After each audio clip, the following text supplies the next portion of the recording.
Écoutez, bonjour à toutes, bonjour à tous. Il me revient l'honneur d'introduire cette journée de travail sur le sens du travail. C'est un beau thème. Je voulais simplement vous dire quelques mots sur le plaisir que j'ai de me retrouver parmi vous aujourd'hui. Il y a des circonstances où les déplacements dans le territoire sont plus périlleux que d'autres. Aujourd'hui, c'est une journée très agréable et ça fait partie des déplacements qu'on apprécie. Voilà, donc je voulais vous dire déjà ce premier message, le plaisir que j'ai de me retrouver parmi vous. Deuxième chose, vous êtes nombreux, bon là apparemment il y a quelques réveils tardifs, puisque on annonçait plus de personnes que ça, donc j'imagine que d'autres vont nous rejoindre dans quelques minutes.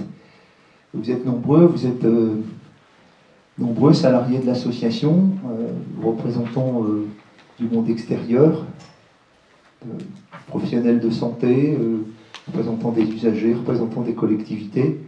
Donc merci à vous d'être venus pour cette journée de travail sur l'éthique. Merci également à nos intervenants, alors je ne les citerai pas, je pense qu'ils seront cités tout à l'heure. Merci en tout cas, un merci collectif à l'ensemble d'eux, à l'ensemble d'entre eux, pour nous avoir accompagnés dans cette journée de travail. Et puis un grand merci également à l'équipe de l'espace de réflexion éthique, à sa présidente, le docteur Hortal-Aumagne, à Mme Brougnonesque et puis à toute l'équipe de Rodez d'avoir organisé cette journée de travail. L'éthique au sein de l'association, c'est une démarche qui est engagée depuis longtemps, qui est organisée dans nos territoires, qui est également organisée au niveau de la direction générale, puisque globalement on a une articulation avec des espaces de réflexion éthique dans chacun de nos territoires, donc nous en avons 5, bientôt un 6e avec le Rhône. Et puis on se réunit 2 fois par an au siège de l'association à Chamalières, où on échange, où on essaie de coordonner les politiques d'éthique et les actions qui sont entreprises par les uns et les autres sur le territoire. Donc voilà, c'est une articulation qui n'est pas toujours facile à organiser parce que on est pris dans notre quotidien, on est pris dans notre travail, on est pris dans l'action, et l'éthique, elle interagit de manière un peu différente. Mais en tout cas, je trouve que ce qui se passe ici en matière d'animation d'éthique est tout à fait remarquable, et cette journée en est un témoin. Et puis enfin, le dernier message sur le thème qui a été choisi, discuté tout à l'heure avec le docteur Hortal-Aumagne. Vous disiez que vous ne saviez pas combien ce thème pouvait être d'actualité au moment où vous l'avez imaginé. C'est vrai que c'est un thème qui est complètement d'actualité depuis maintenant de nombreuses années, de quelques années. Je ne sais pas si c'est la crise du Covid qui nous a ouvert un peu les yeux, mais il y a beaucoup de questions qui se posent sur le sens au travail, le sens du travail. Il y a qu'à voir ce qui se passe autour de nous, notamment chez les jeunes générations qui se posent beaucoup de questions. L'actualité du moment qui nous rattrape, etc. etc. Donc j'espère que nos débats seront riches et qu'on arrivera à trouver quelques éléments de réponse sur ce grand thème qui est celui de l'actualité d'aujourd'hui. Voilà, je vous remercie et je laisse la parole à Magali. Oui, je voulais, même si M. Pernissoli l'a fait, je voulais quand même remercier vraiment tous les intervenants qui sont là, parce que quand même ils ont pris de leur temps pour venir nous aider, des fois à prendre de la hauteur sur des questions prégnantes, je crois, pour tout le monde.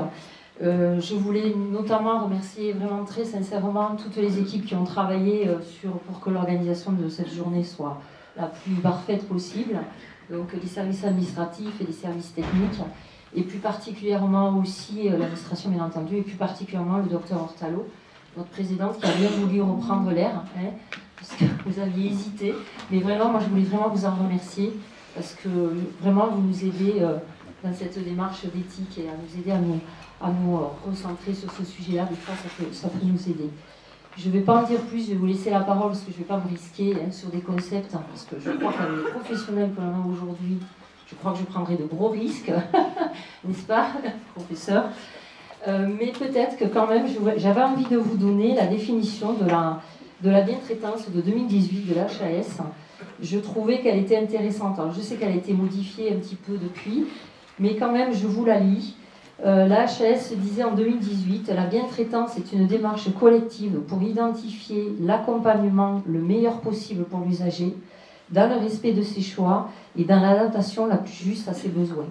je crois que c'est quelque chose qui est assez vrai encore aujourd'hui. Voilà. Merci et une très très belle journée. Merci à vous de venir aujourd'hui. Allez-y. Oui. Alors voilà, moi je suis le docteur Hortalomanier, Nathalie. Je suis médecin psychiatre dans cet hôpital. Et puis donc, comme on vous l'a dit, je suis présidente de l'espace de réflexion éthique. Et donc c'est à ce titre qu'aujourd'hui j'ai le plaisir et l'honneur de vous accueillir. Alors aujourd'hui, nous avons décidé de faire un pas de côté. Nous avons décidé de sortir de notre quotidien et de consacrer une journée à la réflexion éthique. Durant cette matinée, nous allons nous intéresser au sens du travail du soignant, sens du travail du juge des libertés et d'une avocate qui interviennent dans notre hôpital auprès de nos patients hospitalisés sous contrainte. Alors pourquoi s'intéresser au sens du travail ? Nous faisons face actuellement à une pénurie de soignants. Nous sommes témoins du découragement, voire même parfois de la démission de certains acteurs de soins. Si on s'intéresse au sens du travail, on peut questionner déjà l'origine étymologique du mot travail, qui viendrait, je dis viendrait car cette origine aujourd'hui est un petit peu remise en question, mais qui viendrait de trepalium, en latin, qui signifie instrument de torture. Quant à la salle de travail à la maternité, c'est la salle des douleurs. Alors peut-être avons-nous des raisons de nous décourager. Pourquoi travaillons-nous ? La première motivation reste le salaire, bien sûr. Mais on sait bien qu'il n'y a pas que ça. Et pourquoi avons-nous un jour choisi de devenir soignants ? Et pourquoi ce métier souffrirait aujourd'hui d'une perte de sens ? Alors si on s'arrêtait quelques minutes sur les 3 significations du mot sens, la sensorialité, avons-nous perdu le goût du travail ? Est-ce que ce travail prendrait aujourd'hui un goût plus amer ? Sommes-nous touchés parfois par telle ou telle situation ? Tout ce champ sémantique autour de la sensorialité pour qualifier le travail est intéressant de reconnaître. À moins que nous fassions référence à l'importance de l'activation de nos sens sollicités par le soin. Nous avons à observer notre patient, nous avons à l'écouter, parfois même à le toucher. Et je ne parlerai pas de l'odeur de certaines plaies caractéristiques d'un type de bactérie, ou de nos anciens qui goûtaient les urines pour diagnostiquer une personne diabétique. Cette sensorialité favorise la rencontre intersubjective, l'empathie, la compréhension de la souffrance. Autre signification, autre sens du mot sens, eh bien c'est la signification. Le sens de ce métier. Origine étymologique du mot métier, ménestier, qui a donné ministère, et qui renvoie, lui, au service religieux. Ce métier n'est-il pas en mutation, sorti aujourd'hui des contraintes sacerdotales ? Signification du travail comme utilité sociale, rôle au sein de notre société. Eh bien, la période de la pandémie nous a montré tout le sens que pouvait prendre le travail de soignant. Enfin, troisième et dernière idée, troisième sens du mot sens, qui semble avoir son importance.